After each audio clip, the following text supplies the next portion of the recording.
थोडक्यात तुम्हाला मोठ्या-मोठीमध्ये सांगू ना, तर ही लोकंसुद्धा भारतामध्ये बांगलादेशसारखं होण्याची आतुरतेने वाट बघत आहेत आणि यामागे फक्त एकच ऑर्गनायझेशन आहे, एकच संघटना आहे आणि ती संघटना आता आपल्या भारतामध्ये देखील सामील झालेली आहे. येणाऱ्या 30 वर्षांमध्ये बांगलादेशमध्ये मायनॉरिटी हा नावाचा शब्द उरणारच नाही आहे. 23 एप्रिल 1971 जातीभंग मसागर तर 3,500 हिंदूंना दिवसाअखेर मारून टाकलं जातं. शंकरी बाजार मसागर मायनॉरिटीजना वाटलं ते आता सेफ असतील, पण अनफॉर्च्युनेटली असं काहीच झालेलं नाही. तर याला जबाबदार आहे ही ऑर्गनायझेशन जमात-ए-इस्लाम. आणि मगाचपासून मी तुम्हाला इतके अटॅक सांगितले, हे सगळे अटॅक ह्यांनीच करवून आणलेले होते. याने भारतात गैरकानूनी प्रवेश करताच जमात-उल-मुजाहिदीन इंडिया पण सुरू केले, म्हणजेच JMI. नमस्कार मित्रांनो, मागच्या आठवड्यामध्ये आपण बांगलादेशबद्दल एक व्हिडिओ बनवली होती, पण ती एक फक्त वेकअप कॉल म्हणून होती. पण आज आपण या व्हिडिओमार्फत बांगलादेशमधील एकदम डिटेलमध्ये आणि बारकाईने चर्चा करणार आहोत.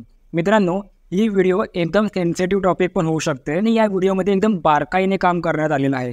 म्हणून मी तुम्हाला एक रिक्वेस्ट करतो की ही व्हिडिओ एकदम शेवटपर्यंत बघा, कारण मला खात्री आहे, मला विश्वास आहे की तुम्ही जेव्हा ही व्हिडिओ शेवटपर्यंत बघाल तेव्हा तुम्हाला या व्हिडिओमार्फत तुम्ही ज्या गोष्टी कधी लाईफमध्ये ऐकलेल्या नसतील, कधी वाचल्या नसतील, त्या आपण तुमच्यासमोर मी सादर केल्या असतील. मित्रांनो, तुम्हाला माहीतच असेल की सध्या बांगलादेशमध्ये मायनॉरिटीजवर एस्पेशली हिंदूजवर किती प्रकारचे अत्याचार होत आहेत. So Bhagwan Jagannath, Balbhadra and Devi Subhadra on the floor of a burnt temple in Bangladesh. मंदिरांना जाळलं जात आहे, मूर्तीला तोडलं जात आहे, माणसांना रस्त्याच्या मधोमध लटकवलं जात आहे. एवढंच नाही तर हिंदू महिलांच्या घरी घुसून त्यांना मारलं जात आहे आणि त्यांच्या गोदाम दुकानात चोरी देखील केले जात आहेत. एवढंच नाही तर राहुल आनंद जो एक बांगलादेशी गायक आहे, ज्याने त्याच्या देशाला ग्लोबली रिप्रेझेंट करून ठेवलेला आहे, त्याच्या घराला पण जाळून टाकलं कारण तो एक हिंदू आहे.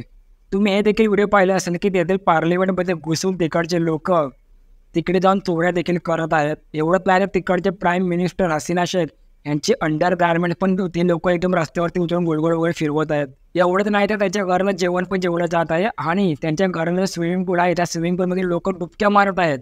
पण तुम्हाला माहिती आहे की याबद्दलचं बाकी भारतीय लोकांचं काय मत होतं? एक जण बोलतो आपल्या पंतप्रधानांचं पण असं स्विमिंग पूल आहे का? एकाने तर आपलं मत असं पण मांडलेलं आहे की तुम्ही डायरेक्टली खुलेआम ट्विटरवरती बोलत आहे की अशी भारतामध्ये 50 करोड लोक आलेले आहेत आणि जर ते एकत्र आलेत तर बांगलादेशसारखी सत्ता पलट व्हायला वेळ लागणार नाही, असं त्यांनी डायरेक्टली घोषित केलं आहे खुलेआम. थोडक्यात तुम्हाला मोठ्या-मोठीमध्ये सांगू ना, तर ही लोकंसुद्धा भारतामध्ये बांगलादेशसारखं होण्याची आतुरतेने वाट बघत आहेत. तर मी मानतो की बांगलादेशमध्ये मायनॉरिटी आधी पण सेफ होत्या, आता पण सेफ आहेत आणि उद्या पण सेफ राहतील. पण मला जरा हे एक्सप्लेन करून दाखवा प्लीज.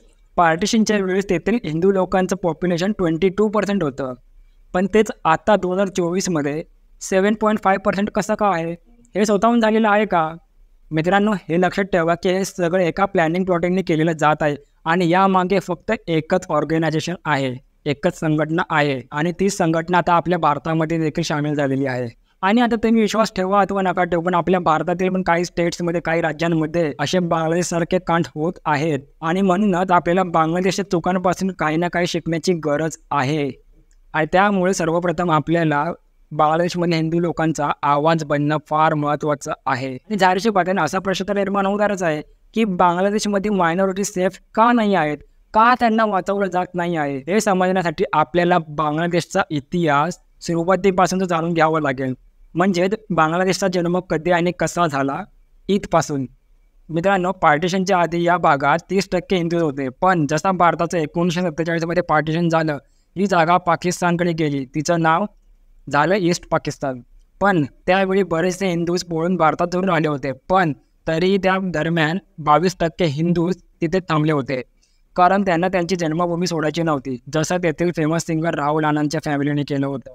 त्यानंतर 1971मध्ये ईस्ट पाकिस्तान म्हणजेच बांगलादेश पाकिस्तानपासून आझाद झालाच, पण हे त्यांच्या मानसिकतेपासून आझाद झाले नव्हते, कारण तिथे आजही प्रोटेस्ट, इलेक्शन काही असो, आधी तेथील मायनॉरिटीजचं टार्गेट केलं जातं. म्हणून तुम्ही आजची स्थिती बघाल तर तिथे मायनॉरिटीजची म्हणजे हिंदूजची 7.5% संख्या आहे.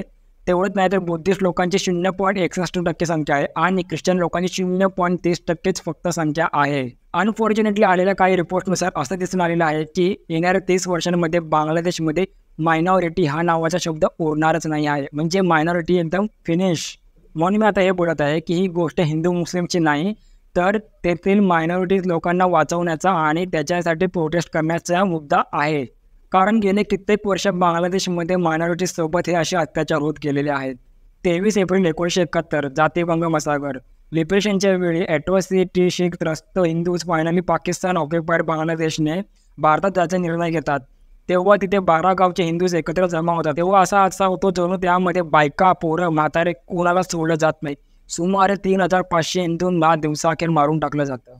पुढे शंकरी बाजार मसागर 26 मार्च 1971 म्हणजेच जातीभंगाचे एका महिन्यानंतर शंकरी बाजार नावाच्या एका एरियाला तेथील पाकिस्तान आर्मी आणि रझाकारांनी मिळून 212 हिंदूंना ठार मारले.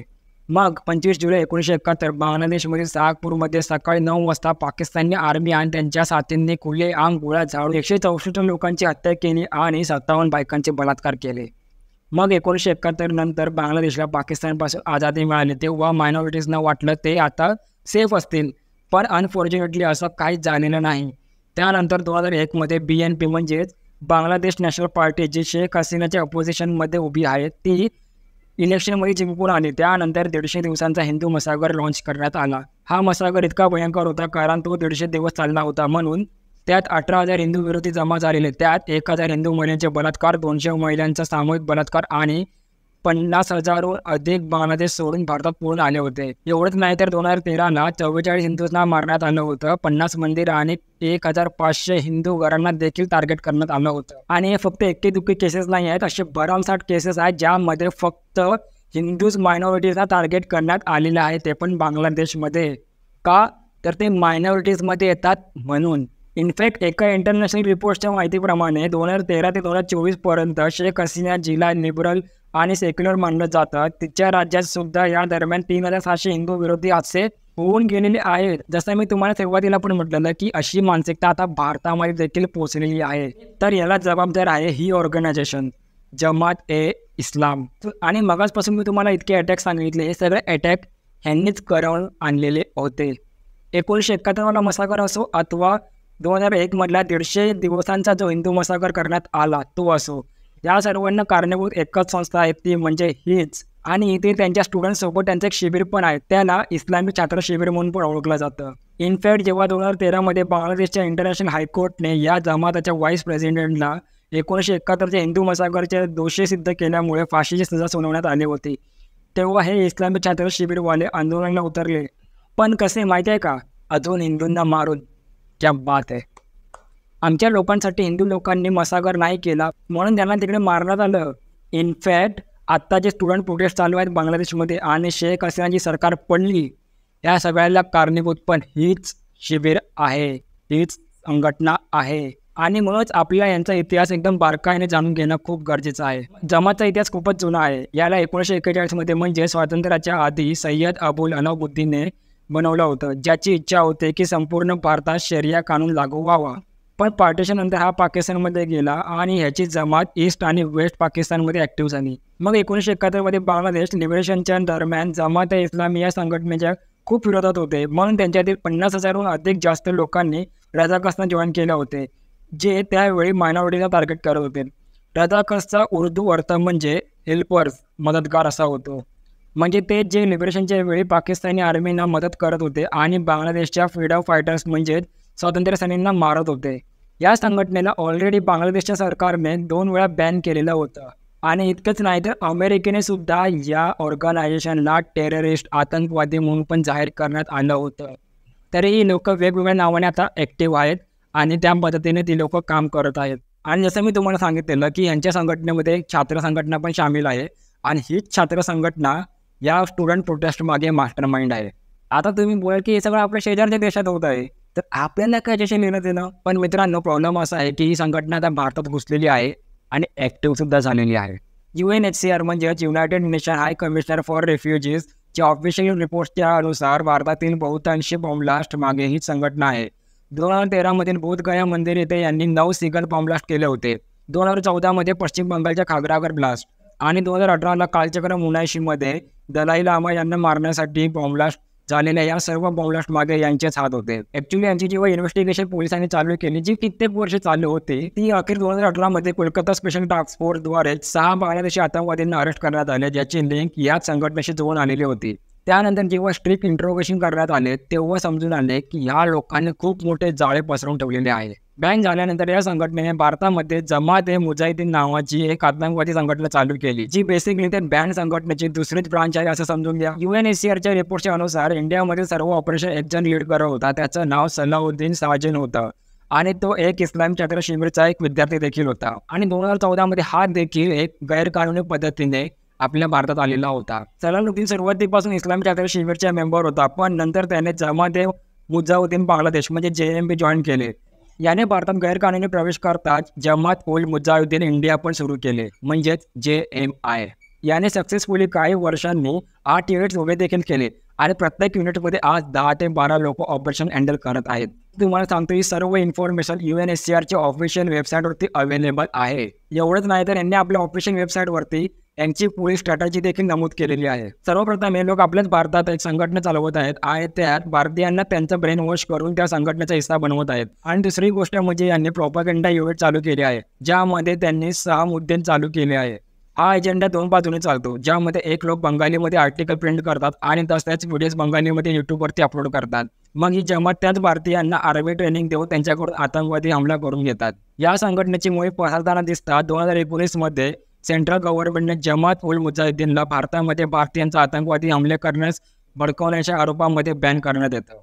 आणि एवढंच नाही तर NIA सुद्धा या आतंकवादी सलाउद्दीनला पकडण्यासाठी 5 लाख रुपयाचं इनाम जाहीर केलेले आहे. पण तुम्ही मला सांगा की हे सर्व करून आपले प्रॉब्लेम सॉल्व्ह होणार आहेत का? NIAच्या मध्ये पश्चिम बंगाल आणि आसाम राज्याचे बॉर्डर्स खूप नाजूकशा आहेत, म्हणून याद्वारे हे बांगलादेशी सहजरित्या गैरकानूनी पद्धतीने भारतात येत आहेत. आता आपल्यासमोर जेव्हा बांगलादेशचा हादसा समोर आला तेव्हा आपण तिथे सिक्युरिटी वाढवली, पण त्याच्या आधीचं काय आणि त्याच्यानंतरचं काय? आताच काही आठवड्यांपूर्वी बांगलादेशी ब्लॉगर्स ओपनली व्हिडिओ बनवून भारतामध्ये गैरकानूनी पद्धतीने कसे घुसायचे याची व्हिडिओ पोस्ट करत आहेत. त्यांचं काय? सध्याचे 3 मेगा टेररिस्ट अटॅक झाले, त्याचा जो मास्टर माइंड होता तो पण असाच आलेला ना. आणि हे सगळे आता जे बांगलादेशमध्ये होत आहे त्यामुळे बांगलादेशमध्ये शरिया कानून चालू झालेला देखील आहे आणि त्याचा त्रास तेथील मुस्लिमांना पण होत आहे. इनफॅक्ट भारतातील हे लोक भारतीय मुस्लिम महिलांना देखील शरिया कानूनचे पाठ पडवत आहेत. आणि जेव्हा याबद्दल तेथील एका लोकल नेत्यांना विचारण्यात आलं तेव्हा हा बघा काय बोलतो. मुस्लिम राष्ट्र सामाजिक आचार विचार होत आहे. आणि एवढंच नाही तर संदेशखान्यामध्ये जे मास रेप केसेस झालेले त्याचा प्राईम एक्यूज जो होता तो तेथील MLA शाहजहान शेख होता. त्याच्याबद्दल पण अशीच खबर आहे की तो सुद्धा 90s मध्ये अशाच गैरकानूनी पद्धतीने भारतात आला होता. आणि एवढंच नाही तर NCRBच्या रिपोर्टच्या नुसार जे फॉरेन क्राईम्स आपल्या भारतामध्ये होत आहेत त्यामध्ये बांगलादेश हा सर्वप्रथम आहे. आता तुम्ही सांगा ह्या सगळ्या गोष्टी आश्चर्यजनक आहेत की नाही? आणि म्हणून सांगतो की आपल्या भारतामध्ये CAA आणि NRC हे आवश्यक आहे. आणि बांगलादेशमधील मायनॉरिटीजची सुरक्षा करण्यासाठी आपल्याला पुढे यावं लागणार आहे, कारण आपल्या आजूबाजूला कोणता असा हिंदू आणि मायनॉरिटीवाला देश आहेच नाही जेणेकरून आपल्याला त्यांचा खांदा बनण्याची गरज आहे. इव्हन आपले होम मिनिस्टर पण सांगत आहेत की तुम्ही आमच्या भारतामध्ये या, पण लीगली पद्धतीने या. हमारे संविधान ने रास्ता खोला है, वो एप्लीकेशन कर रेफ्यूजी के तौर पर ना रेफ्यूजी के तौर पर नहीं, नागरिकता लेने के लिए अप्लाई कर सकते हैं. भारत सरकार इनकी भारत की सुरक्षा और भारत की बाकी सारी चीजों को देखते हुए उसका निर्णय करेगी. असो तर ही होती या सर्व हादसाच्या मागची जन्मकुंडली जी तुमच्यासमोर मी सादर केलेली आहे. तर मित्रांनो आजसाठी बस एवढंच. आणि आशा करतो की तुम्ही या व्हिडिओमार्फत बऱ्याच गोष्टी शिकलेल्या असाल. तरी व्हिडिओ मी इथे थांबवतो आणि भेटतो तुम्हाला पुन्हा लवकरच नवीन व्हिडिओमध्ये. तोवर bye, take care, over and out. जय हिंद, जय महाराष्ट्र.